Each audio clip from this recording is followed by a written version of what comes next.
안녕하십니까. 구독자 여러분. 우리는 사람을 판단할 때 그 사람이 입은 옷, 손목의 시계, 그리고 타고 온 자동차로 너무나 많은 것을 단정짓는 시대에 살고 있습니다. 특히 모든 것이 화려하게 빛나는 명품의 세계에서는 그 사람의 겉모습이 마치 입장권처럼 여겨지기도 합니다. 하지만 만약 그 판단이 틀렸다면 어떻게 될까요? 우리가 무시하고 외면했던 초라한 모습의 그 사람이 사실은 우리가 감히 상상할 수 없는 훨씬 더 위대한 사람이었다면 말입니다. 오늘의 이야기는 바로 그런 한 번의 실수에 대한 이야기입니다. 대한민국 명품의 심장부, 청담동의 한 고급 부티크에 남루한 차림의 한 할머니가 들어서면서 시작됩니다. 허영과 진정한 가치가 충돌하는 짜릿하고도 의미심장한 이야기. 지금부터 함께 하시죠. 대한민국 서울 청담동 명품거리의 중심.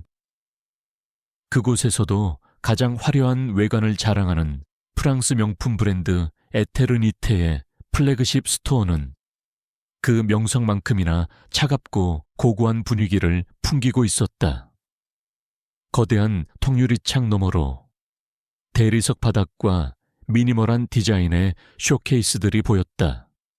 매장 안은 비싼 가죽과 고급 향수 냄새로 가득했고 직원들은 한치의 흐트러짐도 없는 자세로 서 있었다.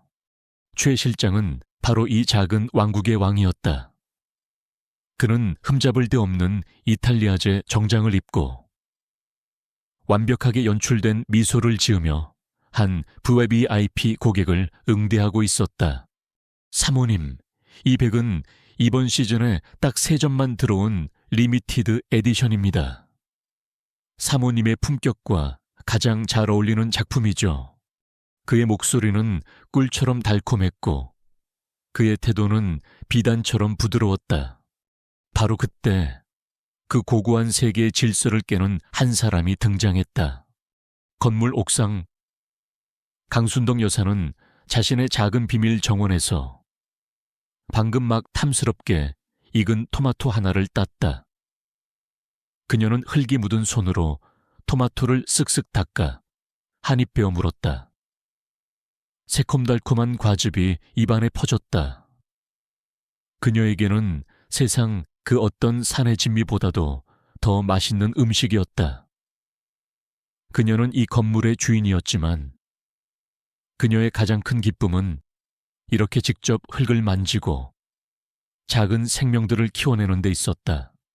그녀는 낡은 몸빼 바지에 편안한 티셔츠 차림이었다. 그녀는 흙과 씨름하느라 시간 가는 줄도 몰랐다.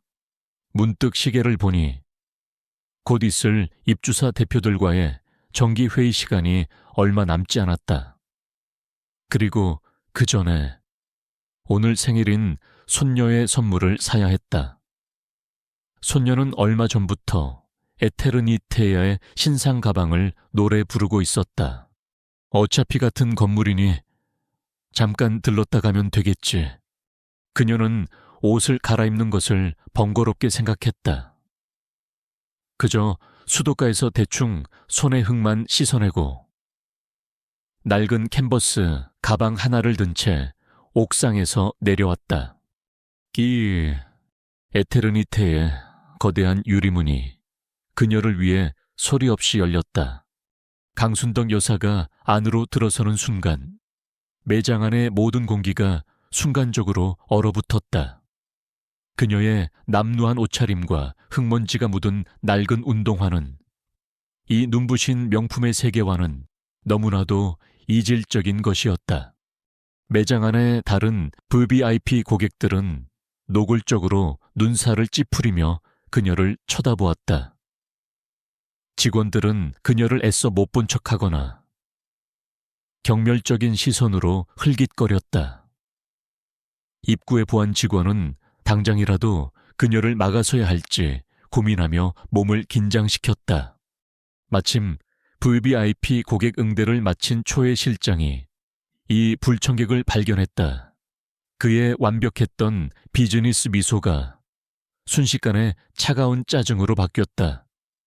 그는 자신의 성지에 감히 더러운 벌레 한 마리가 기어 들어온 것만 같아 불쾌했다. 강 여사는 그런 분위기는 아랑곳하지 않고 쇼케이스 안의 가방들을 둘러보고 있었다. 그녀는 자신을 향한 차갑고 날카로운 시선들을 전혀 눈치채지 못했다. 최 실장은 이 불쾌한 상황을 최대한 빨리 정리하기로 마음먹었다. 그는 성큼성큼 환영의 자세가 아닌 명백히 무언가를 제거하려는 목적을 가진 발걸음으로 아무것도 모르는 그 남루한 노부인을 향해 다가가고 있었다. 최 실장은 방금 전까지 VVIP 고객에게 보냈던 꿀처럼 달콤한 미소를 완벽하게 지원했다.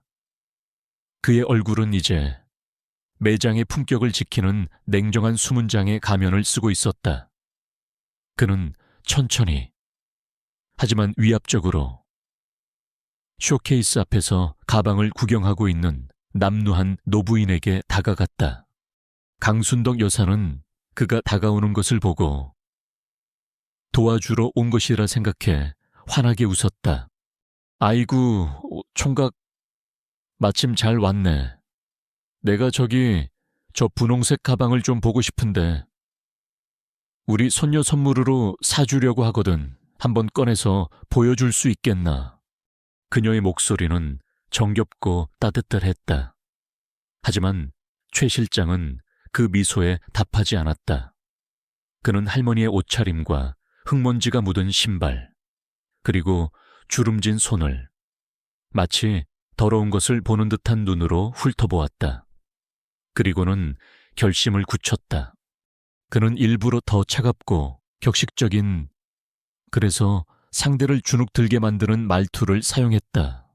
손님, 죄송하지만 저희 매장은 100% 예약제로 운영되고 있습니다.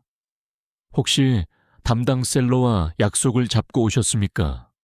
그것은 명백한 거짓말이었다. 예약 고객을 우선으로 응대하긴 했지만 일반 방문 고객을 막지는 않았다. 그것은 그녀를 쫓아내기 위한 교묘한 첫 번째 관문이었다. 강 여사는 그의 말에 조금 당황했지만 물러서지 않았다. 그녀는 평생을 그렇게 살아왔다. 아, 그랬나. 나는 몰랐네. 하지만 상담받을 건 아니고 그냥 저 가방 하나만 사면 되는데 바로 계산할 수 있네. 그녀는 순박하게 웃으며 물건을 사겠다는 의지를 분명히 했다. 그녀는 낡은 캔버스 가방 안으로 손을 넣어 지갑을 꺼내려는 제스처를 취했다. 그 순박하고 진실된 행동이 오히려 최 실장의 신경을 더욱 긁었다. 그는 이 노파가 미쳤거나 혹은 작정하고 행패를 부리러 온 사람이라고 확신했다. 그는 다른 VVIP 고객들이 이 광경을 계속 지켜보게 둘 수 없었다. 브랜드의 이미지가 손상될 것이다. 그는 최대한 빨리 이 오염원을 제거해야만 했다. 그는 한 걸음 더 다가가 목소리를 낮추었다. 다른 고객들에게는 들리지 않도록, 하지만 그의 경멸이 상대에게는 칼날처럼 박히도록. 그는 마치 혼잣말처럼, 하지만 그녀가 분명히 들을 수 있도록 중얼거렸다. 웬 거지 같은 할망구가 와서 사람 귀찮게 하네. 정말. 그리고는 다시 허리를 펴고 공손한 표정을 지으며 말했다. 하지만 그의 말은 그 어떤 욕설보다도 더 잔인했다. 할머님, 정말 죄송하지만 저희는 아무에게나 물건을 판매하지 않습니다. 그의 눈은 그녀를 사람으로 보고 있지 않았다. 저희 브랜드의 가치를 이해하고 그에 걸맞은 품격을 갖추신 분들께만 허락된 그런 특별한 공간입니다. 그것은 완벽한 모욕이었다. 그는 지금 당신은 우리 물건을 살 자격도 이 공간에 머무를 품격도 없는 사람이라고 정중한 언어로 선언하고 있었다. 강 여사는 그 말을 듣고 그 자리에 얼어붙었다. 돈이 없다고 무시당하는 것은 괜찮았다. 하지만 자신의 인격 전체가 살아온 세월 전체가 그 젊은 남자의 오만한 잣대 위에서 품격 없음으로 판정받는 순간 그녀는 깊은 슬픔을 느꼈다. 젊은 시절 가난 때문에 겪었던 수많은 서름보다도 지금 이 순간의 모욕이 더 아프게 다가왔다. 최 실장은 그녀의 침묵을 자신의 승리로 받아들였다. 그는 손목을 까딱하며 출입문 쪽을 가리켰다. 이제 그만 나가주시죠. 저희 매장의 전체적인 분위기를 해치고 계십니다. 그는 직접적으로 그녀의 몸에 손을 대지는 않았지만 그의 모든 몸짓과 말투는 나가라는 무언의 폭력과도 같았다. 그는 심지어 입구의 보안 직원에게 눈짓을 보내 유사시에 대비하라는 신호를 보냈다. 강 여사는 마지막으로 그 오만한 젊은 관리자를 한번 길게 바라보았다. 그녀는 분노하지 않았다. 항의하지도 않았다. 그녀는 그저 아주 깊고 슬픈 그리고 무한히 실망한 눈빛으로 그를 쳐다보았다. 가엾고 어리석은 젊은이로구나. 그 눈빛은 그렇게 말하고 있었다. 그녀는 조용히 돌아섰다. 그녀의 남루한 옷차림과는 어울리지 않는 기품 있고 꼿꼿한 자세로 그녀는 매장을 걸어 나갔다. 유리문이 소리 없이 그녀의 등 뒤로 닫혔고 그녀는 자신이 소유한 그 화려한 명품의 세계로부터 완벽하게 내쫓겼다. 최 실장은 그녀의 뒷모습을 보며 만족스러운 미소를 지었다. 그는 자신의 영토를 성공적으로 보호해냈다고 생각했다. 그는 옆에 있던 부하 직원을 향해 말했다. 김 주임, 저 할머니 서 있던 곳에 페브리즈 좀 잔뜩 뿌려놔. 쿰쿰한 냄새 나는 것 같으니까. 그의 그 마지막 한마디는 그의 인격이 얼마나 저열한지를 보여주는 완벽한 증거였다. 그는 전혀 알지 못했다. 자신이 방금 내쫓은 것이 단순히 남루한 노파가 아니라는 것을. 그는 방금 자신의 비즈니스 세계 전체를 쥐고 있는 가장 강력한 사람을 스스로의 손으로 모욕하고 내쫓았다는 사실을. 에테르니테의 육중한 유리문이 그녀의 등 뒤로 닫혔다. 강순덕 여사는 자신이 방금 쫓겨난 그 화려한 세계를 등지고 청담동의 번화한 보도 위에 잠시 멈춰 섰다. 6월의 햇살은 눈부셨지만 그녀의 마음은 차갑고 흐렸다. 이상하게도 분노는 치밀어 오르지 않았다. 그녀는 전화 한 통이면 저 젊고 오만한 매니저의 경력을 하루아침에 끝장내버릴 수 있는 사람이었다. 하지만 그녀는 그러고 싶지 않았다. 그녀의 마음을 채운 것은 분노가 아닌 아주 깊고 근원적인 슬픔이었다. 그녀는 자기 자신 때문에 슬픈 것이 아니었다. 그녀는 그 젊은 매니저가 가여워서 슬펐다. 사람을 판단하는 기준이 고작 옷차림과 겉모습뿐인 그 얄팍한 세계관이 안쓰러웠다. 핸드백의 가격표가 한 사람의 마음보다 더 중요하다고 믿는 그런 사람들이 판치는 이 시대가 슬펐다. 그녀는 손녀를 떠올렸다. 오늘 생일을 맞은 눈에 넣어도 아프지 않을 손녀. 그 아이에게 세상에서 가장 예쁜 선물을 안겨주고 싶었던 소박한 할머니의 마음이 한 젊은이의 편견 때문에 이렇게 더럽혀졌다. 이제 그 분홍색 가방은 더 이상 순수한 선물이 아니었다. 그것은 불쾌하고 모욕적인 기억의 상징이 되어버렸다. 그녀는 이제 그 가방을 살 수 없게 되었다. 선물을 주는 기쁨을 완전히 도둑맞아 버린 것이다. 그녀는 자신의 건물을 향해 천천히 걸었다. 대리석으로 마감된 화려한 로비를 지나 자신만이 이용하는 펜트하우스 전용 엘리베이터 앞에 섰다. 그녀의 주변을 스쳐 지나가는 모든 사람들은 그녀가 이 위대한 건물의 주인이라는 사실을 알지 못했다. 그들의 눈에 그녀는 그저 허름한 옷을 입은 어디선가 일하는 늙은 미화원일 뿐이었다. 엘리베이터의 문이 닫히고 그녀는 반짝이는 강철벽에 비친 자신의 모습을 보았다. 흙먼지가 묻은 몸빼 바지, 낡은 운동화, 그리고 정원을 가꾸느라 거칠어진 손. 그 모습을 보는 순간 그녀의 기억은 아득한 과거로 거슬러 올라갔다. 50년 전 모든 것이 잿더미였던 시절의 남대문 시장.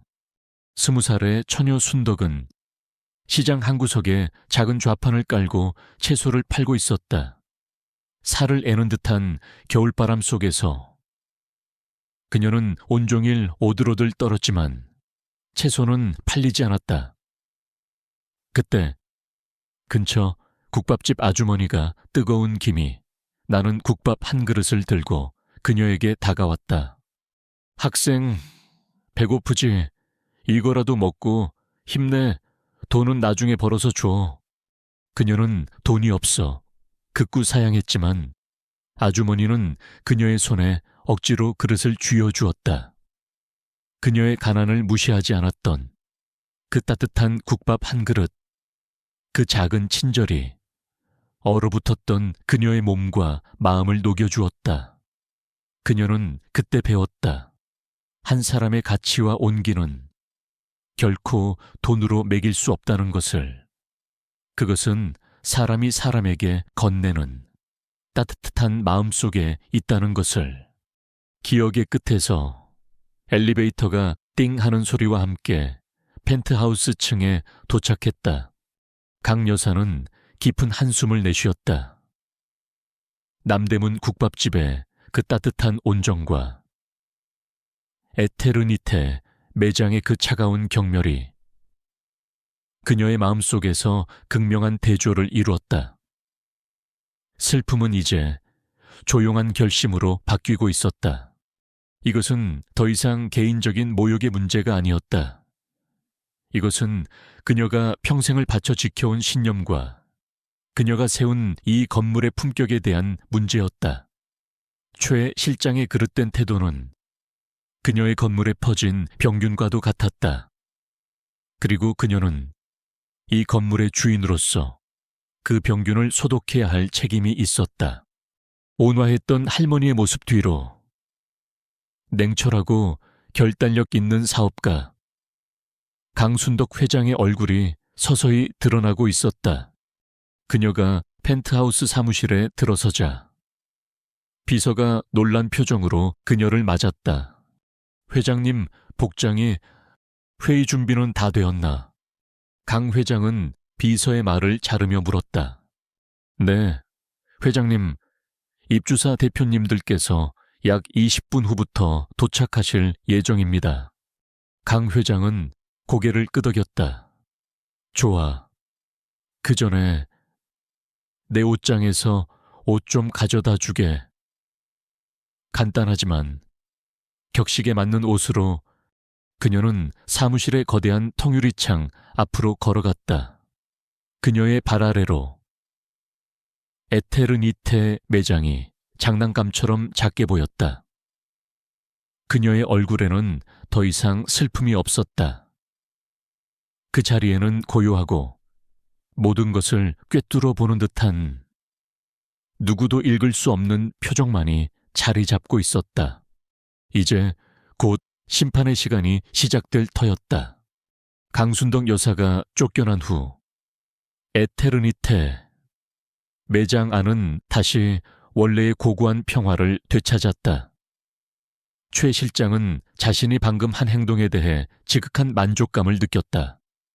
그는 매장의 품격을 지켜냈다고, 자신의 임무를 완수했다고 생각했다. 그는 부하 직원에게 봤지? 저런 사람들은 초장에 단호하게 잘라내야 하는 거야. 우리 매장은 아무나 들어오는 곳이 아니라고 라며 으스대기까지 했다. 그로부터 약 20분 후 매장 밖의 풍경이 심상치 않게 돌아가기 시작했다. 가장 먼저 도착한 것은 칠흑같이 검고 육중한 벤틀리 세단이었다. 제복을 입은 운전기사가 차에서 내려 뒷문을 열자 백발이 성성한 노신사 한 명이 모습을 드러냈다. 그는 세계적인 스위스 명품 시계 브랜드의 한국 지사장이었다.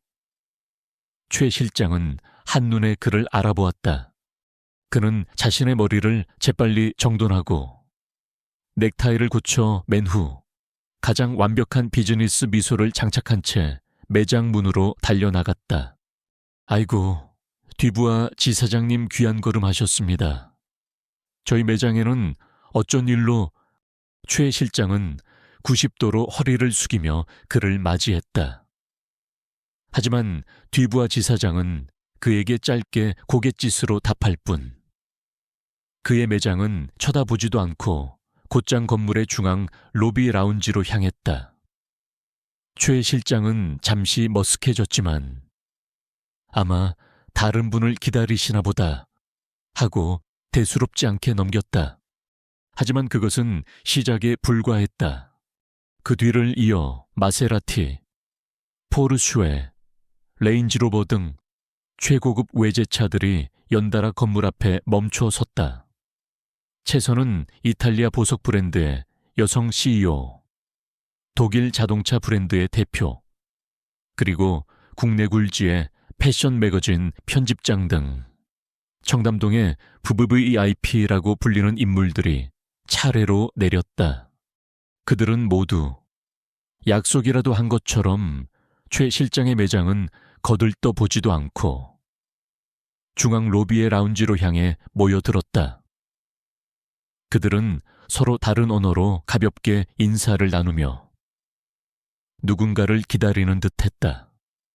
로비 전체가 그들이 뿜어내는 막강한 부와 영향력의 기운으로 가득 찼다. 최 실장은 이제 흥분과 혼란에 휩싸였다. 대체 무슨 일이 벌어지고 있는 것인가? 혹시 자신이 모르는 VVIP들을 위한 비밀 행사라도 열리는 것인가? 그의 머릿속이 복잡하게 돌아갔다. 그는 그들의 대화를 엿들으려 애썼다. 그의 귀에 회장님이라는 단어와 분기별 정례회의라는 단어가 희미하게 들려왔다. 회장님 설마 이 건물의 주인이 직접 회의를 주관하시는 건가? 이 건물의 주인은 베일에 쌓인 인물로 좀처럼 모습을 드러내지 않는다고 알려져 있었다. 만약 그 소문이 사실이라면 이것은 엄청난 사건이었다.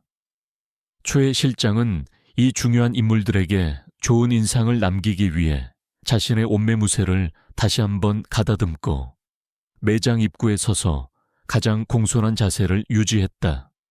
바로 그때 또 다른 인물이 로비로 들어섰다.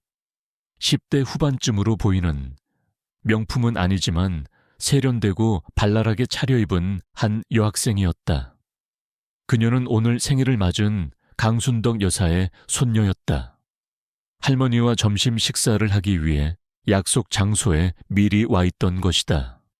그녀는 로비에 모여있는 VVIP들을 신기한 듯 쳐다보다 자신의 생일 선물 위시리스트 1호였던 에테르니테 매장으로 망설임 없이 들어왔다.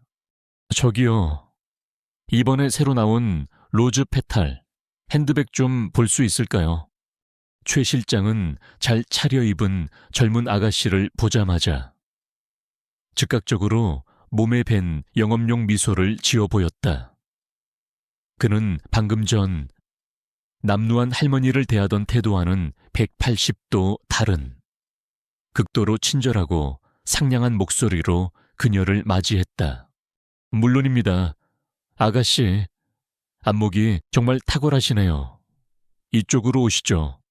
저희가 특별히 준비해 두었습니다. 그는 자신의 위선적인 태도를 조금도 인지하지 못한 채 소녀를 VVIP 고객처럼 응대하기 시작했다. 로비의 VVIP들은 이제 모두 한 곳을 향해 시선을 고정하고 있었다. 그들의 시선은 건물의 가장 깊숙한 곳에 위치한 펜트하우스 전용 엘리베이터를 향해 있었다. 마침내 띵하는 소리와 함께 엘리베이터가 1층에 도착했음을 알렸다. 반짝이는 강철문이 아주 천천히 양쪽으로 열리기 시작했다. 매장 안에서 소녀를 응대하던 최 실장은 아무것도 눈치채지 못했다. 하지만 소녀는 엘리베이터 소리를 듣고는 반가운 표정으로 그쪽을 바라보았다. 아, 할머니 오셨다. 그 한마디 VVIP들은 모두 자세를 바로잡았다. 소녀는 할머니의 등장을 알렸다. 그리고 엘리베이터 문은 이제 완전히 열리고 있었다. 최 실장의 세계가 곧 뒤집힐 시간이었다.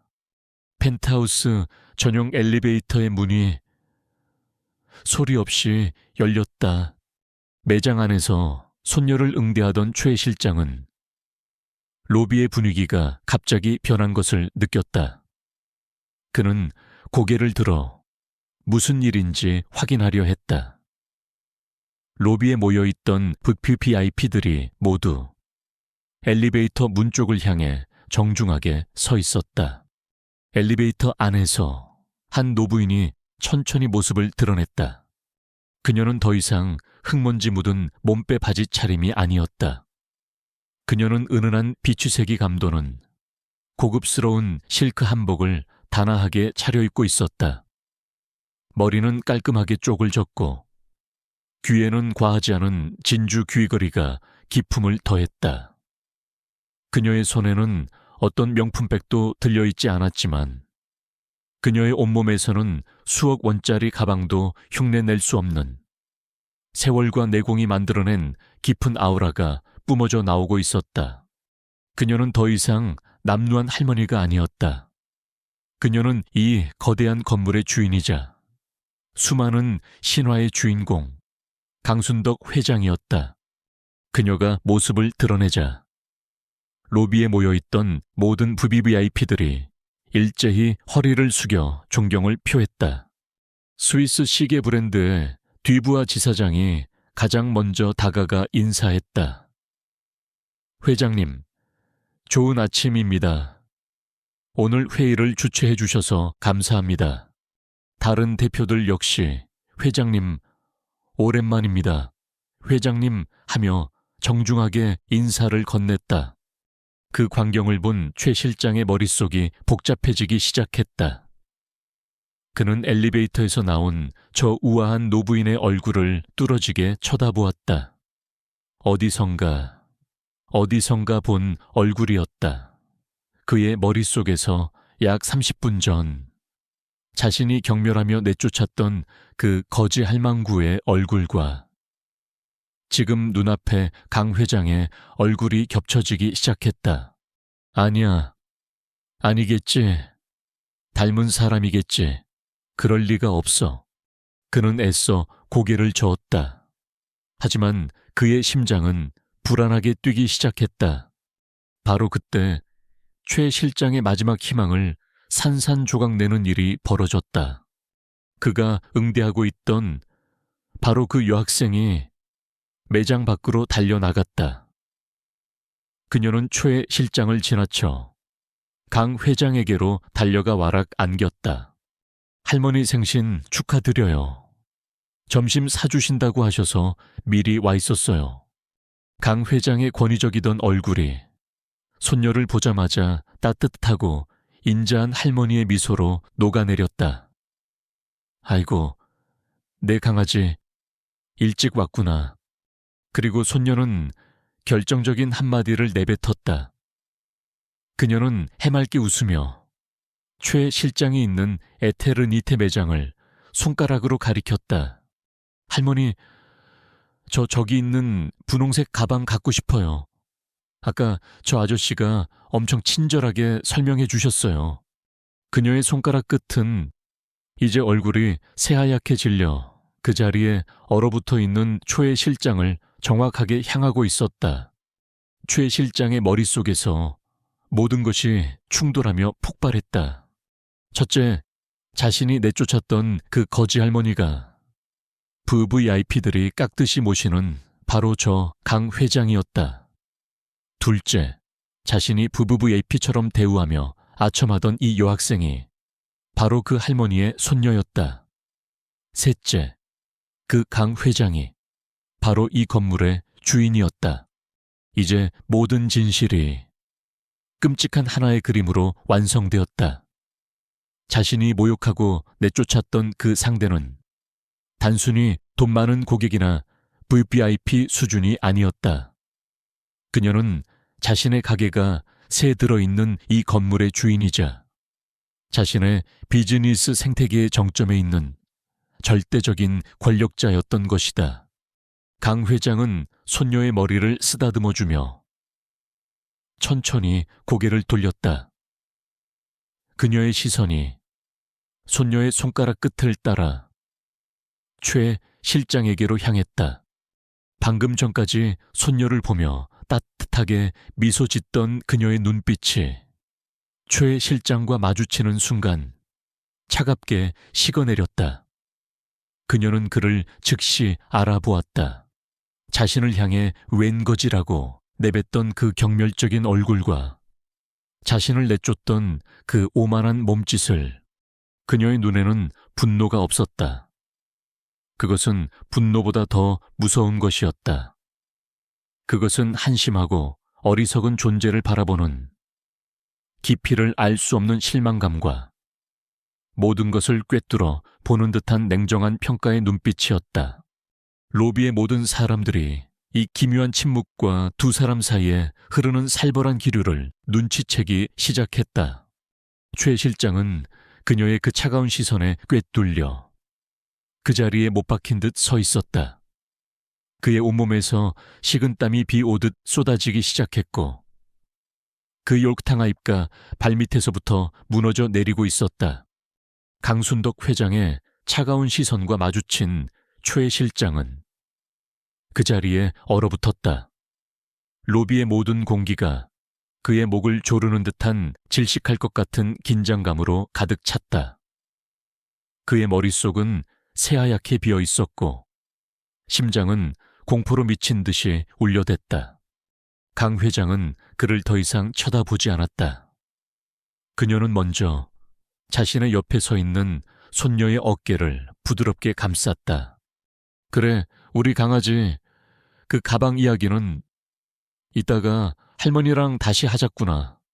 그녀는 손녀를 안심시킨 후 자신을 기다리고 있던 VVIP 손님들을 향해 몸을 돌렸다. 그녀의 얼굴에는 다시 이 건물의 주인다운 온화하고 품격 있는 미소가 떠올라 있었다. 대표님들, 오늘 이렇게 귀한 시간을 내어와 주셔서 감사합니다. 그런데 제가 여러분을 뵙기 직전에 아주 불쾌한 경험을 하나 해서 말입니다. 그녀의 목소리는 너무나도 평온했다. 마치 날씨 이야기라도 꺼내는 것처럼 그녀의 말에 VVIP들의 시선이 그녀에게로 향했다. 스위스 시계 브랜드의 뒤부아 지사장이 걱정스러운 목소리로 물었다. 회장님, 무슨 일이셨습니까?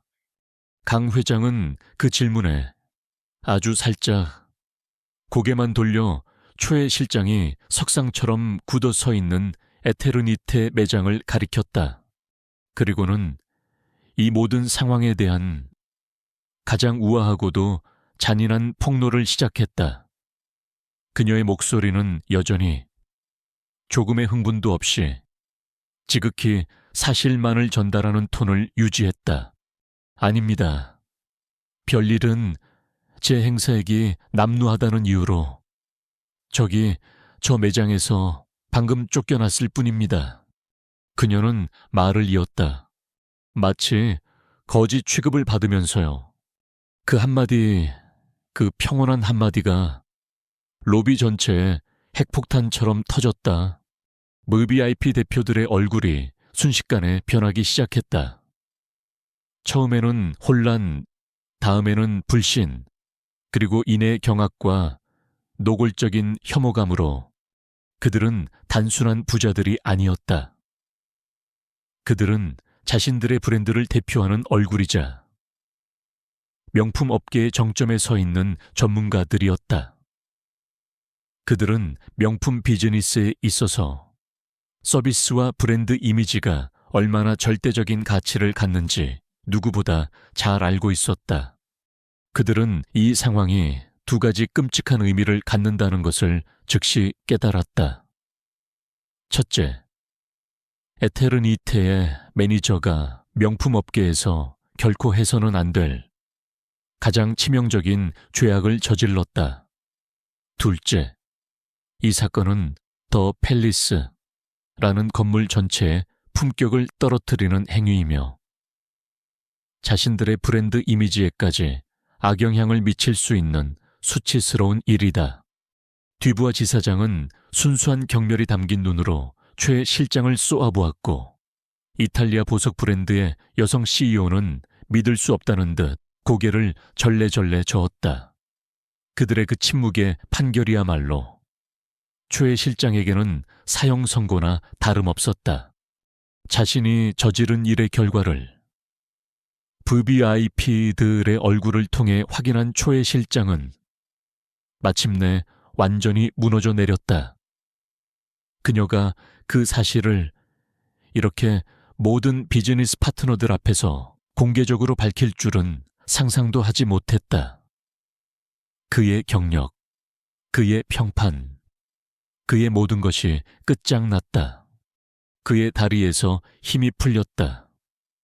그는 그 자리에 털썩 주저앉고 말았다. 그의 머릿속은 더 이상 아무런 생각도 할 수 없었다.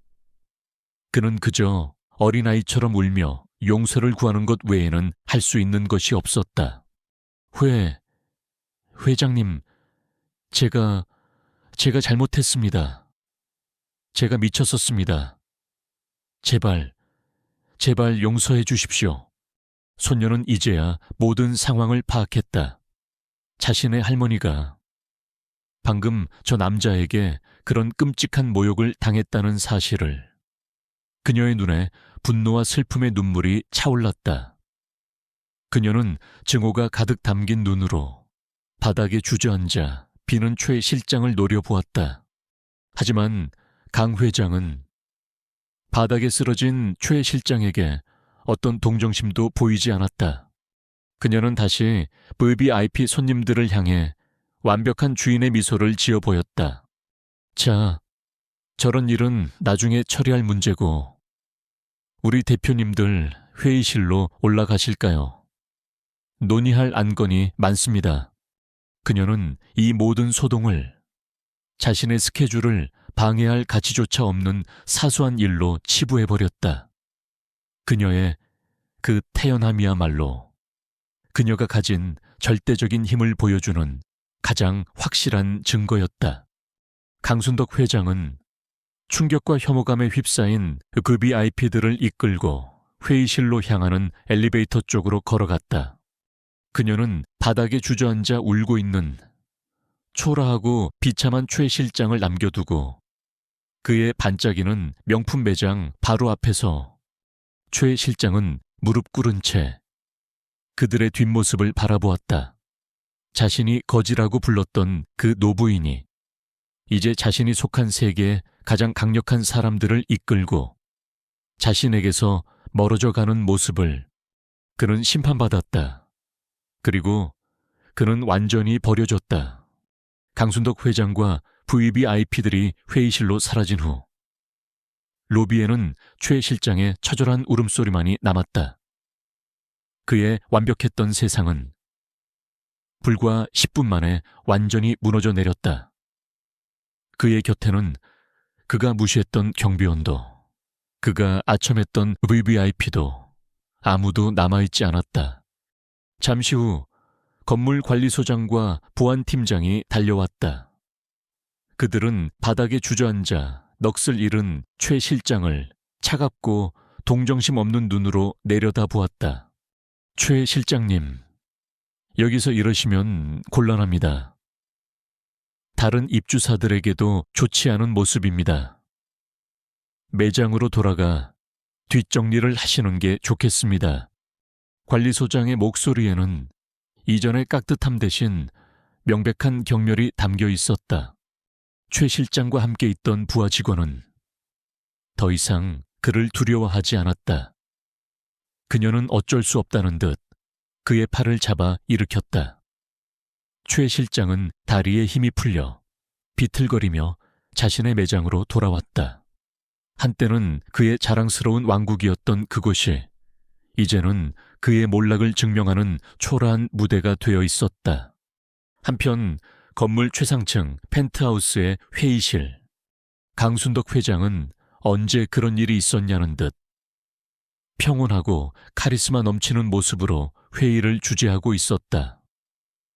그녀는 건물의 리모델링 계획과 입주사들과의 공동 마케팅 방안에 대해 논의했다. 아래층 로비에서 벌어졌던 소동은 그녀의 세계에서 더 이상 언급할 가치도 없는 일인 듯했다. 회의 도중 스위스 시계 브랜드의 뒤부하 지사장이 의미심장한 한마디를 던졌다. 회장님, 저희 건물의 품격을 유지하기 위해서는 모든 입주사의 질을 확실하게 관리해야 할 것 같습니다. 그것은 최 실장의 사건에 대한 간접적이지만 확실한 사형 선고였다. 강 회장은 그저 고개를 한번 굳건히 끄덕였을 뿐이다. 바로 그 시각 최 실장의 휴대폰이 날카롭게 울렸다. 발신자는 에테르니테 한국 지사장이었다. 최 실장은 떨리는 손으로 통화 버튼을 눌렀다. 수화기 너머로 얼음장처럼 차가운 지사장의 목소리가 들려왔다. 최 실장, 지금 나한테 시계 브랜드 뒤부하 지사장한테서 전화가 왔었네. 그리고 방금 강순덕 회장님 법무팀에서도 연락이 왔고, 지사장님, 그게 자네. 미쳤나? 자네가 지금 누굴 건드렸는지 알고나 있는 건가? 강 회장님이 그냥 그 건물 주인이기만 한 줄 알아. 그분은 이 업계 전체의 존경을 받는 분이자 우리 글로벌 본사 회장님과도 개인적인 친분이 있는 분이라고. 지사장의 목소리는 분노로 떨리고 있었다. 자네는 단순히 고객 한 명을 모욕한 게 아니야. 자네는 우리 건물의 주인을 모욕했고 입주한 모든 브랜드와의 관계를 위태롭게 했으며 에테르니테라는 브랜드의 얼굴에 똥칠을 했어. 지사장님, 제발 한 번만 짐 싸. 지금 당장 자네 오늘부로 해고야. 그리고 이 바닥에 다시는 발들일 생각하지 마. 자네 인생 끝났어. 전화는 그렇게 끊겼다. 최 실장의 손에서 휴대폰이 바닥으로 툭 떨어졌다. 그의 얼굴은 이제 아무런 표정도 없는 텅 빈 가면이 되어 있었다. 그는 멍하니 자신이 그토록 숭배했던 아름다운 매장을 둘러보았다. 수천만 원을 호가하는 품격과 권력의 상징이었던 그 가방들이 이제는 모두 그를 비웃고 있는 것만 같았다. 그는 거울에 비친 자신의 모습을 보았다. 완벽한 정장, 깔끔한 머리, 그 모든 것이 얼마나 허울 뿐인 것이었는지를 그는 이제야 깨달았다. 그는 겉모습으로 남을 판단했고 결국 자신의 인격 없음으로 심판받은 것이다. 그는 천천히 자신의 사물함으로 다가가 개인 물품들을 작은 상자에 담기 시작했다. 한때는 그의 동료이자 부하였던 직원들은 이제 그를 벌레 보듯 쳐다보며 아무런 동정도 보내지 않았다. 잠시 후 최 실장은 자신의 모든 것이 담긴 작은 상자를 들고 마지막으로 에테르니테 매장을 걸어 나왔다. 그가 로비를 지날 때 그는 경비 데스크를 보았다. 그곳에는 이제 아무도 없었다. 그는 아침에 자신이 내쫓았던 그 남루한 차림의 할머니를 떠올렸다. 그는 비로소 자신의 오만과 편견이 얼마나 거대하고 어리석었는지를 깨달았다. 그는 자신이 그녀를 내쫓았던 바로 그 유리문을 통해 건물 밖으로 걸어 나갔다. 눈부신 오후의 햇살이 그의 초라한 모습 위로 쏟아져 내렸다. 이제 그는 갈 곳이 없었다.